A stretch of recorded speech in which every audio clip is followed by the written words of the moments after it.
Alors le fameux Henri Guénaud qui écrivait les discours de Sarko, dans son célèbre discours de Dakar, où il a fait la leçon au début de son mandat aux Africains, Sarkozy-Guénaud reprochait aux Noirs africains de ne pas être entrés dans l'histoire.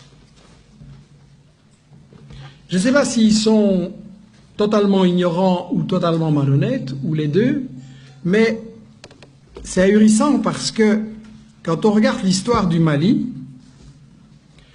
dans les années 1200, il y avait un empire du Mali.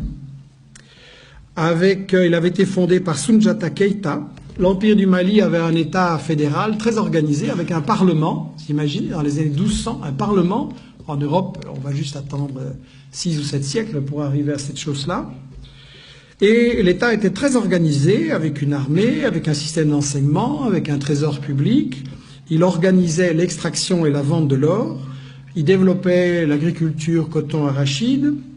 Il y avait des centres universitaires extrêmement célèbres à Tombouctou, à Géné ou à Ségou.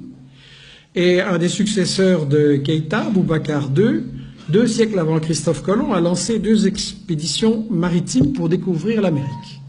Donc, pour des gens qui ne sont jamais entrés dans l'histoire, c'est pas mal. Et en fait, ce qui est intéressant, c'est que donc, il y avait toute une économie en Afrique et au Mali. Il y avait une économie avec un commerce, des caravanes qui remontaient de la Gambie, donc de l'ouest de l'Afrique jusqu'à la Méditerranée. C'était effectivement contrôlé, organisé par les Touaregs. C'était un commerce extrêmement prospère. Et quand le colonisateur français est arrivé là, intéressé par les matières premières, qu'est-ce qu'il a fait? Il a totalement disloqué, brisé ce commerce.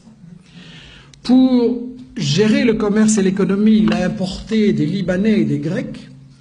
Et ensuite, la grande démocratie française, qu'est-ce qu'elle a fait? Elle a assassiné des milliers de professeurs de langue arabe. Pourquoi? Parce que ce commerce entre toutes ces régions et tous ces pays, quand vous faites du commerce, vous avez besoin d'une langue que tout le monde comprend. Aujourd'hui, c'est l'anglais. Vous voulez faire du commerce, c'est l'anglais. Et à ce moment-là, c'était l'arabe. Et donc, si on voulait détruire ce commerce et que tout soit pour l'exportation vers la France, on a massacré des milliers de professeurs d'arabe à l'époque. Donc, ça, c'est documenté. Et en fait, la question fondamentale à travers l'histoire, c'est comment le 1%, comment la minorité va garder le contrôle des richesses.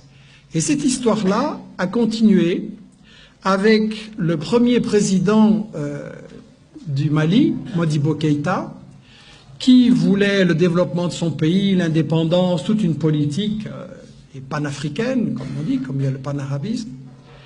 Et qu'est-ce que la France démocratique a fait avec Modibo Keïta? Et là, je l'ai dit, mais il faut le redire constamment autour de soi, elle a organisé le coup d'État de Moussa Traoré, 23 ans de dictature sanglante, et Modibo Keïta a crevé en prison.